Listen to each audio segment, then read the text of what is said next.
ಅವ್ರಿಗಂತೂ ಯಾವಾಗಲೂ ಕೆಲಸ ಕೆಲಸ ಕೆಲಸ ಅಂತ ಬರೀ ಕೆಲಸ ಚಿಂತನೆ ಇರುತ್ತೆ. ನೋಡು ಮೊದಲು ಹೊನ್ನಾಗಿದ್ದ ದೇವಿಯ ಪ್ರಸಾದವನ್ನು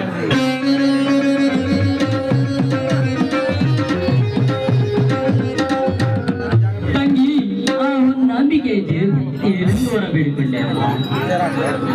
ಸದಾ ಕಷ್ಟದ ಕಡಲಲ್ಲಿ ಒದ್ದಾಡುವ ಈ ನಿನ್ನ ಅಣ್ಣಂದಿರ ಸಂಸಾರ ಸುಖಕರವಾಗಿರಲು ಬೇಡಿಕೊಂಡೆಯ? ಇಲ್ಲ, ಬರಡಾಗಿರುವ ಈ ನಿನ್ನ ಬರಳಿಗೆ ಮಾಂಗಲ್ಯ ಸೂತ್ರ ದೊರಕಿಸಿಕೊಳ್ಳಲು ಬೇಡಿಕೊಂಡೆ. ಎಂಥ ಮಾತನ್ನು ಮಾತಾಡ್ತಾ ಇದ್ದೀನಿ. ಒಂದೇ ತಾಯಿಯ ರಕ್ತವನ್ನು ಹಂಚಿಕೊಂಡು ಹುಟ್ಟಿದವಳು ಹೀಗೆ